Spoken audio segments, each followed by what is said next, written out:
The more evidence, the better, I say. I mean, this is so improbable. That's a bold statement.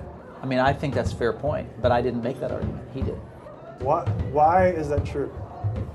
Is that a good question? Maybe it's not. Drew, you're not supposed to ask good questions like Sorry, that. Don't ask difficult questions. Bill, jump in here.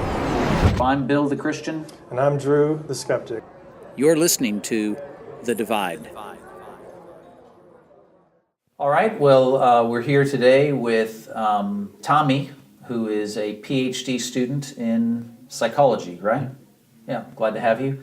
And Drew and I are putting to you the question, are science and religion incompatible? And Tommy's an atheist, just to... Oh yeah, Tommy's an atheist. Just to clarify which direction he's coming from on this Supposed to start with that, yeah. Okay, so my answer would be yes, science and religion are not compatible.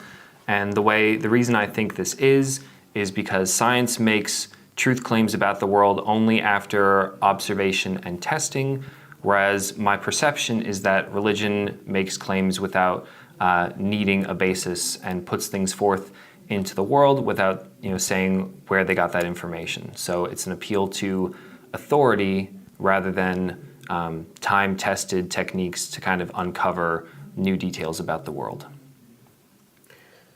I guess the first thing that comes to mind is, are we going to limit this to hard science, science per se, or are we talking about rational inquiry? But your distinction strikes me as, this is a very scientific method type of science. You're talking about observation and, making hypotheses and then testing those hypotheses through observation, et cetera. So, I just throw that out there as we might want to keep that in mind if we're gonna limit science to that, or if we're gonna say science is any form of rational inquiry. Why don't we just assume that that's what science is? Seems to me like a pretty good working definition, and then go to what happens when following that method leads you to a solution of some kind, which raises other questions, which you then test, which leads you to a solution of some kind, but eventually pushes out to the sort of frontiers, like the beginning of the universe, consciousness. It's just sort of those categories. What's your, how do you, when you get to those frontier questions, what's your inclination to does it feel like your science is sort of, it's still there, nice and strong, and is able to sort of confront these things, or it dead ends, or it points to things you could see being religious, or how do you deal with those things? So one thing that I do like about science, if we're using this somewhat circumscribed definition about what's observable and what we can really say, is that it doesn't need to go to that edge and say, oh well, we're waiting for us to be able to say something about it. I think scientists in general are okay with living in ambiguity and being able to say, well, we don't know. And I think that that's a humble and an honest way to approach when we get to something that we don't know, is just admitting, well, we don't have the tools to say whether that's the case yet. Maybe this is something that we can never answer, but that doesn't mean that we have to plug something else in there to be able to say, well, this then must be the reason. So I think that that's kind of like, once you reach your end point, are there other ways to be able to observe this or deal with this? If not, well, that's okay. We don't have to know everything. I mean, we are limited organisms. Yeah. So, as a fellow skeptic, I guess, let me just ask a clarifying question. Sure. When you say that that science is incompatible with religion, is what you really mean that they're separate projects, that they're just not the same thing, or the one excludes the other? Because if you're willing to say there are things that we can't know or don't know, wouldn't that be a way for religion to step in? Or couldn't you at least say that you don't know? I think that's a very convenient place for religion to swoop in, is where, okay, so science says it can't handle this, well, we've got the answer for that. And so for me, that's where it would make sense for religion to try to come in and explain things. So for instance, let's say in ancient religions, people used to say, oh, well, the sun, that's just the Egyptian king's son, Ra, bringing it across, the desert every day, and that's what's keeping us warm. And then, through inquiry and understanding astronomy, we'll say, oh, well, actually, the sun is kind of always there. It's always in the center, and we're orbiting around it. Nobody's actually literally carrying it across the sky. And so, okay, well, then I guess we don't really have to believe in Egyptian gods anymore, because we have an explanation for this that's, pretty convincing, and everybody who's looked at it can say this is the way it is. Maybe we should ask Bill, just as the Christian. I mean, when you're wanting to know if science is incompatible or if religion is incompatible with science, I mean, what is it really that you want to know if science replaces it or precludes it, or what's the... Yeah, I think to some degree... Can you put a finer point on the question, maybe? Yeah, I mean, so the way I would tend to view it, which I'm sure won't surprise you, is that science leads us in certain directions, and there's a point where science, just by its very nature, its limitations, can only tell us so much. Like the analogy I think of is the little laser eye at my garage door that I'm trying constantly and failing to step over so that I don't trip the garage door from coming down all the way as I leave. And the eye, as far as it knows, is only seeing what it sees, but it's not really a statement about anything else. So I would tend to think that science can take you only so far, and that where science is sort of in those frontier issues, because certainly none of us are going to really disagree about gravity and the pursuit of almost everything science is pursuing, until you get to sort of frontier issues, or maybe I'll call them pylon issues, fundamental issues. I would tend to view those as, it's not that religion is sort of conveniently swooping in, I think is how you described it, but rather that it's the actual activity of science that's leading me out to look for some type of explanation which this idea matches. In other words, I would think of it less as sort of swooping in, So I'm trying to steel man your idea, and because at first it sounded like God at the gaps, and I think that's what Tommy was saying. Yes. You're just saying, well, science can't get us any further, so God. And I don't think that's what you're saying. I think what you're saying is science is trying to answer questions like, why does the sun come up and go down, and things like that, and you think religion may be answering different questions? No, questions even that ultimately science raises is why I'm asking it, because the questions, are they compatible? If they're like, I would tend to think of them as partially overlapping, rather than not overlapping at all, as being totally incompatible. And it may be you to some degree agree or disagree, I'm not sure. I would tend to view science and religion as sort of partially overlapping, and it's more in those frontier questions. I actually, which we've never discussed before, Drew, but I actually don't think the gaps thing is very helpful. In fact, I'm unless you can convince me otherwise, I think all explanations are gap fillers. I don't really think there's any explanation that isn't in some way filling a gap. The only question is whether it's a reasonable conclusion that fills the gap. So for example, in the case of the universe, the nature of the universe, or something, fine tuning or whatever it is, that I would say that it's not like it's just theists who raise the problem of fine tuning and are trying to answer it with God, but that it's science that sort of has uncovered the problem, and it's one of those very unique problems. I don't think most of scientific problems are like anything like this. But this is one of those unique problems where you're at the very found fabric of the universe's nature or something like that.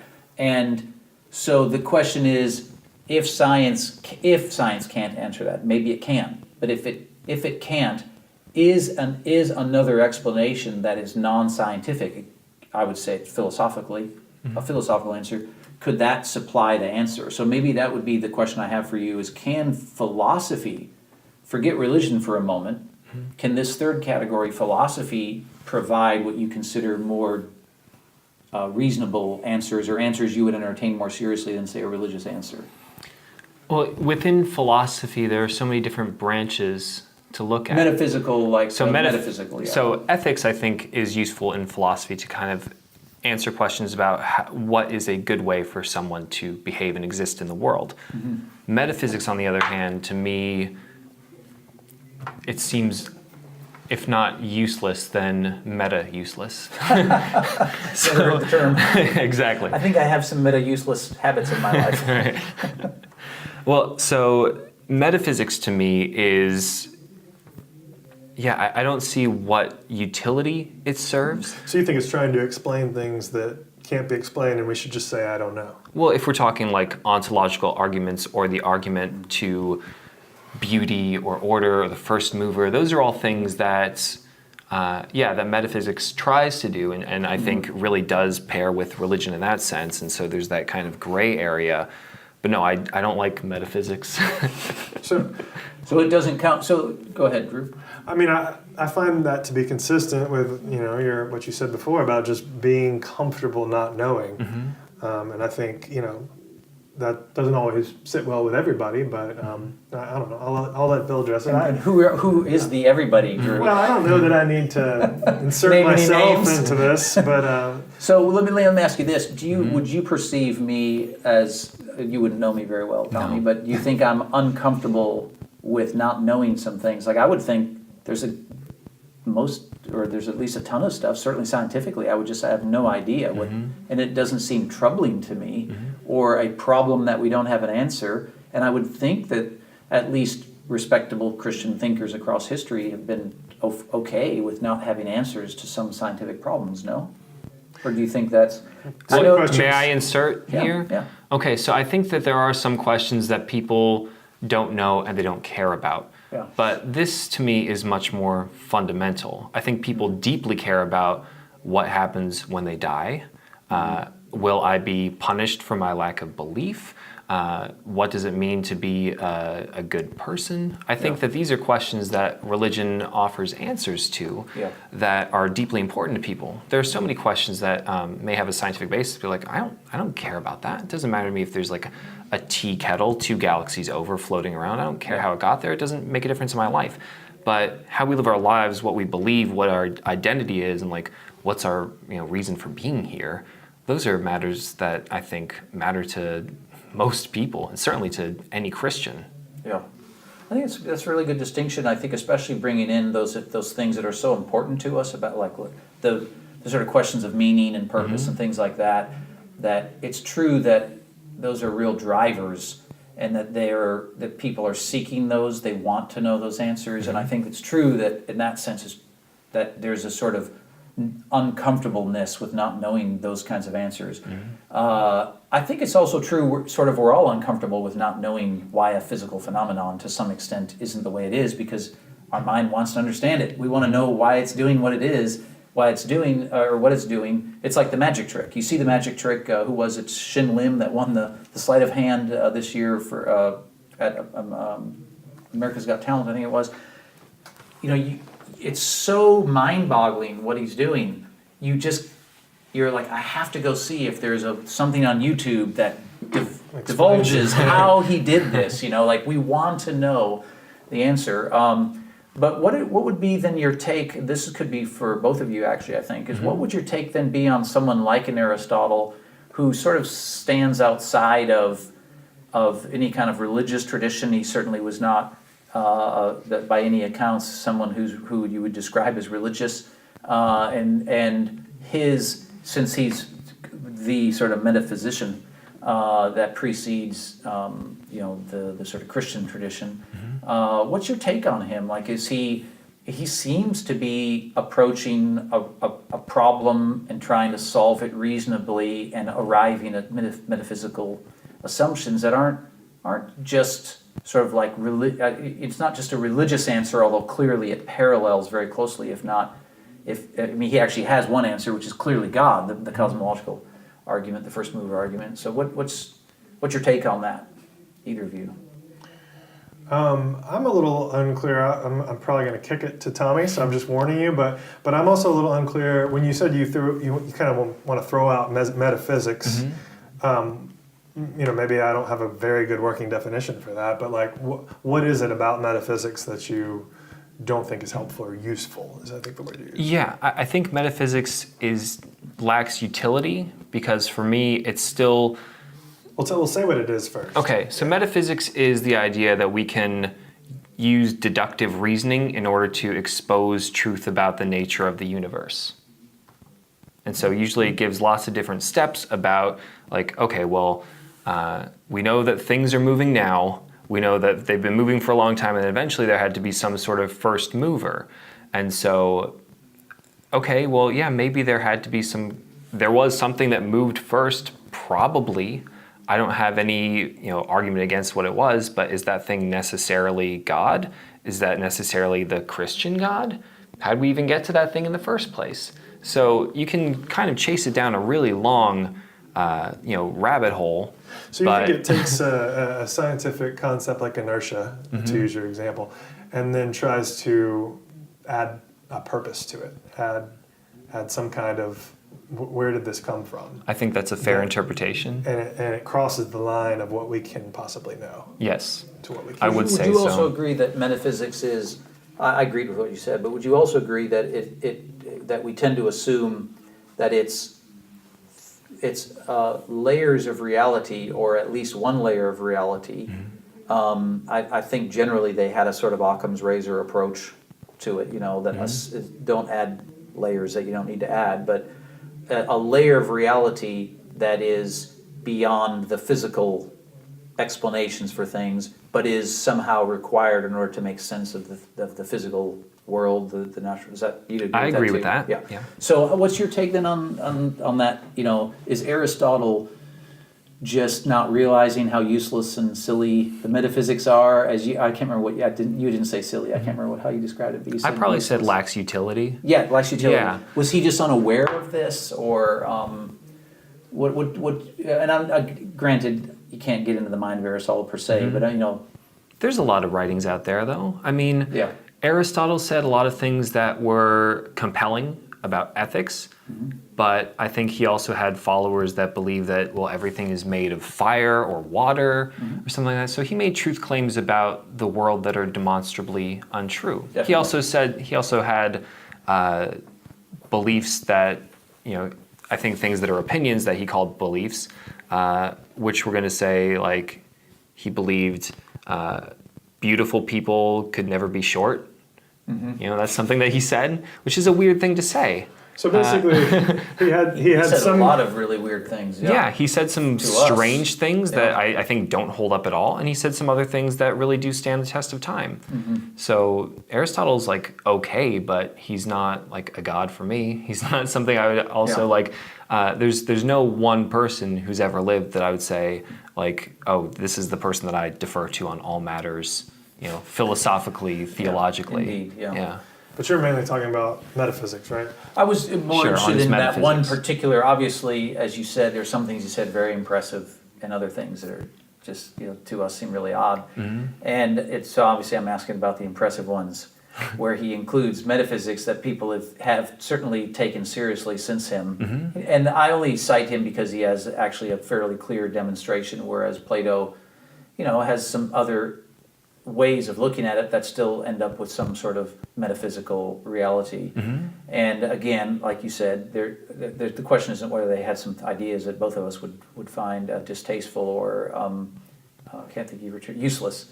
But obviously those particular ideas about metaphysics explaining the nature of reality have held on.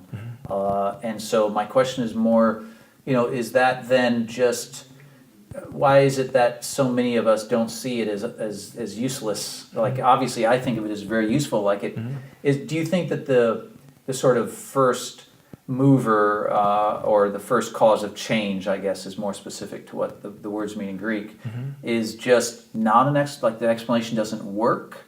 Well, and let me put a finer point on that. When you say useless, if we could answer the question, do you think it would be useful? Because I guess I kind of feel like if we could prove, through science or something, that there was a a prime mover or a field of energy or a multi-universe, that could be useful. It would certainly be sure. interesting. I think the reason that you're saying it's useful, and correct me if I'm wrong, is that we can't know, you believe that we can't know, and therefore the whole enterprise is misguided. Well, I would only change one word of that. I wouldn't say we can't know. I would just say we don't know.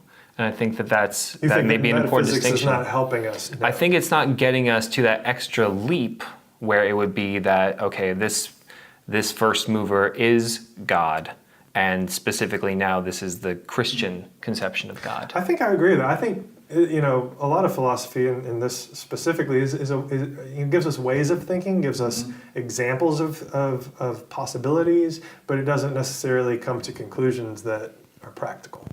So I think Tommy and I would agree with something against what you said, but I'm kind of curious about this, that it wouldn't really be possible for science ever to know, not for science or not through the scientific method, to know the prime mover, because by definition, the metaphysical reality is something that is outside of science. I mean, that's outside of nature. It's there to explain nature. It's not something you would have accessible to science, no? I'd hold on there a second. Let's say you brought a doctor from, let's say we've got a researcher who's been transplanted by time from the 1980s till today, and we tell him, hey, can you find the Wi-Fi signal?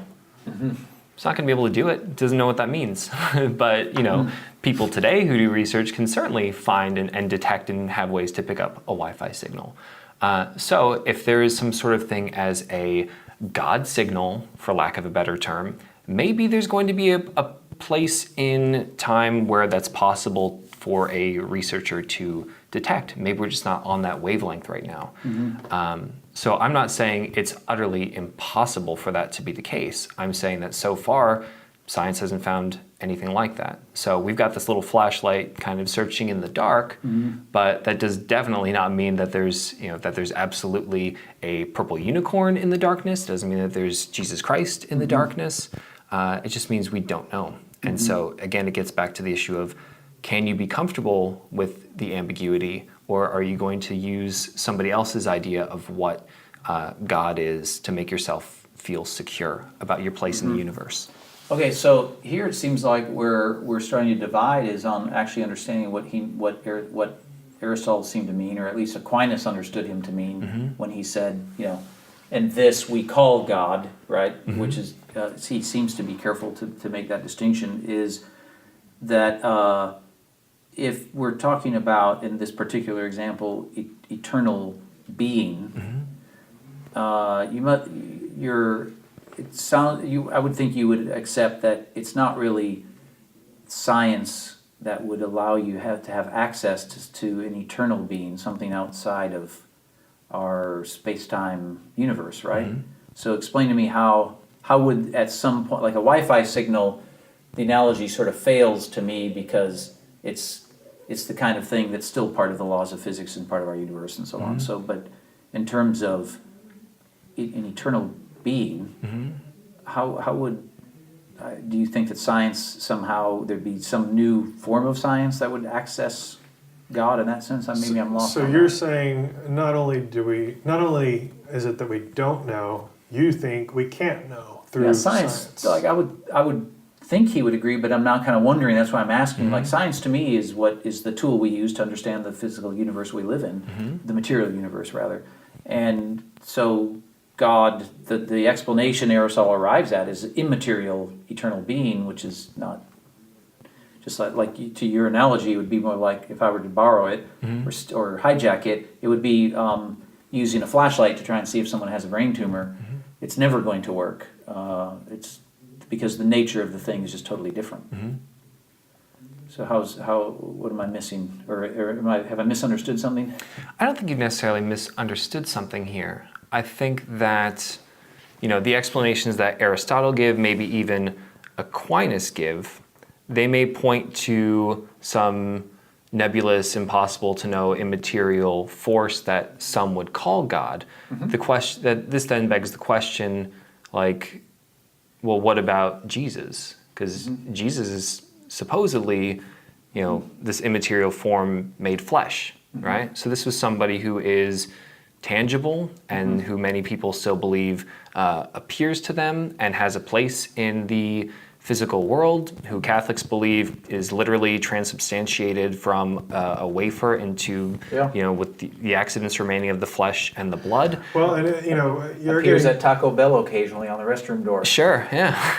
and you're getting specific about an individual religion that derives itself or likes to think of itself as derived from a metaphysical explanation of the world. But Right. maybe we could even be more simple than that, as to say, going back to Aristotle, for instance, to think that there is a prime mover just at all, or that says anything about morality and the universe, you would reject that because you think that's getting past. Well, maybe I should let you say why you would reject that. Well, even if we've got a prime mover, let's just take that for granted for the sake of this specific point I'm making. What does that then have to do with how I live my life? What does that have to do with my relationship with this being? What does it have to do with this being's desire for me to do with my life? There's literally no connection there whatsoever. So let's say that were all true, it would still be, am I right, that back to our original question, if we were granting that, we would agree that then at some level science and religion could be compatible, at least in that small sense. Even, in other words, in that sort of metaphysical, quasi-religious sense, if we were granting the thing you granted, those things would sort of overlap then, right? In this context, they would. In that, but it wouldn't, like you said, what other usefulness would it have beyond that? It would be a whole, that's a separate question, but at least at that level of sort of explanatory power of the nature of the universe, it would have some use. Are you granting that? I'm willing to see that, because I'm not treating this as like a debate. No. Well, that's what I'm trying to figure out. I'm just So- trying to figure out if you would, because the reason I say it is because it would be the way I would tend to think of it is sort of that it's useful in some sense, but certainly you're far, far away from the sort of what we think of as Christianity. Oh, absolutely. Yeah. It would not implicate a god necessarily for an amoeba at some point to just start going and then splitting off. Well, no. Let me clarify that because, like, first mover in Aristotle's sense is eternal being. Okay. So it's not just sort of like the first thing moving like an amoeba. It's certainly more than that. It's so that I would think I would It's make like a that big distinction. bang, let's say, potentially. Would be eternal. Whatever it was would be eternal being, and it would be one. This is another Aristotle. It's like monism. Because it would be if you had multiple ones, then you'd end up in the cycle of the turtle upon turtle. All the way down. Yeah, Good. turtles all the way down. So I more think of it as all I'm trying to get to is, for me, it seems like that it's useful, the metaphysics. It's useful in the sense of it provides an explanation for the nature of the reality we're experiencing in the physical world, the material world, and that's its primary use. Like, I don't know that I would, like Aquinas sort of, as far as I can tell, stopped there and then said, and we call that eternal being Deus, meaning he's not claiming this sort of unfurls the sail of Yahweh Sure. and Jesus. But from my perspective, it would seem if that was true, it was useful, and I would go back to then from my initial perspective, which was, it would seem like I wouldn't dismiss it as if it were useless. No, are you all? So it sounds like we've switched the question to not a religion and science compatible, but our metaphysics and science compatible. And and you think that if we can all agree that they are, you think if we can all agree that science can't know something that could be useful, then metaphysics might in fact be useful. Be useful, and of course, from my tradition, it's the metaphysics are quasi-religious because, of course, the Aristotle himself, he's trying to find a word to describe the prime eternal cause of being, and he says theos, that's which of course, again, I'm not even remotely suggesting that he means in the same way Yahweh is described, and yet there's enough of a parallel that's a big Grand Canyon size difference between, say, atheism and some other view. Is that right? How then does physics, which I think has nicely replaced metaphysics, where does that end and metaphysics begin? Yeah, Tommy, you can't ask the questions. You just have to be. Okay. Any hard questions off the table right away when you ask. Yeah. So I mean, right. Where do they begin and where do they end? The short answer to that is that I don't know, because I really don't know. It's clear that Plato and Aristotle themselves are really struggling. Like Plato was trying to explain metaphysically the world, but there was such a gap between his world of the forms and the real world that there was this dissatisfaction. It seemed to make sense that there needed to be something like this, but his conception of it didn't feel satisfying enough. So Aristotle is sort of like the bridge between the immaterial world and the material world, where he says in order to understand any entity, you have to know it in 4 ways. And of course, 2 of those ways are form and matter. And his form is the immaterial part of a being, and the matter is the material part of the being. And so that's the bridge, that everything is a combination of form and matter. And a simple illustration of that, or an example of that, would be in something like where a basketball is a material thing made of rubber, but at the same time it participates in sort of the mathematical spherical infrastructure, which is not a material thing. The math itself, the way it's participating in the math itself isn't material. Okay. It would be sort of, I guess my short answer is that's better than I've ever heard, but really I don't know that that's right. But that's at least some attempt to explain that our material world interacts with an immaterial world. Mathematics is clearly not a thing that we're going to discover somewhere. It's assumed to be part of the universe, and yet it's not material. Right. And it seems like things are truly participating in this thing we call mathematics. So I don't know if that's the best answer that will ever be come up with, but it's not bad. Well, do you feel like you need to ask any final clarifying questions, or do you want to sort of state where you feel the divide? Yeah, I think the divide is probably where all of us probably could see it coming, which is the fact that when we get beyond the actual scientific method and in our evaluating the physical material reality of the universe, and we think that we might need something to explain it, we're going to differ on whether we think this explanation is going to work, whether it's going to be that useful, whether it's really it's not really confirmable like science is. So it's certainly a different category. Hence, are science and religion compatible? Wouldn't make sense if science and science were compatible. And you're going to come down, as I see it, in a little more of a, well, that could be true. And maybe it even has some use. Yeah, I think we would agree that it's useful, but I think that's right. And I'm going to come down on the side of that absent that, that explanation is the only kind of explanation ultimately that will work, that you'll never be able to have a sort of a scientific explanation because you're outside of the realm of science. Yeah, and that for me it's more like it's required, and you'll come down more on the side of, well, it's not really required. It could be useful if it were true. Is that? Bingo. Yeah. All right. I think that's it exactly. We just it's a disagreement over what's true, not necessarily what's useful or what's. Tommy, this has been sorry to cut you off there, Drew. Possible. Tommy, fantastic. Really enjoyed the conversation. Likewise, thank you. Glad you're here. Thanks, Tommy. Thank you, Drew. The Divide is produced by Alan and Ben Hallbrooks and edited by John Workman. Dalton Reed handles IT. Join us for further discussion on this topic at our subreddit, TheDividebyiPUB. To learn more about other episodes and who we are, check out ipub.org/thedivide. See you next time on The Divide.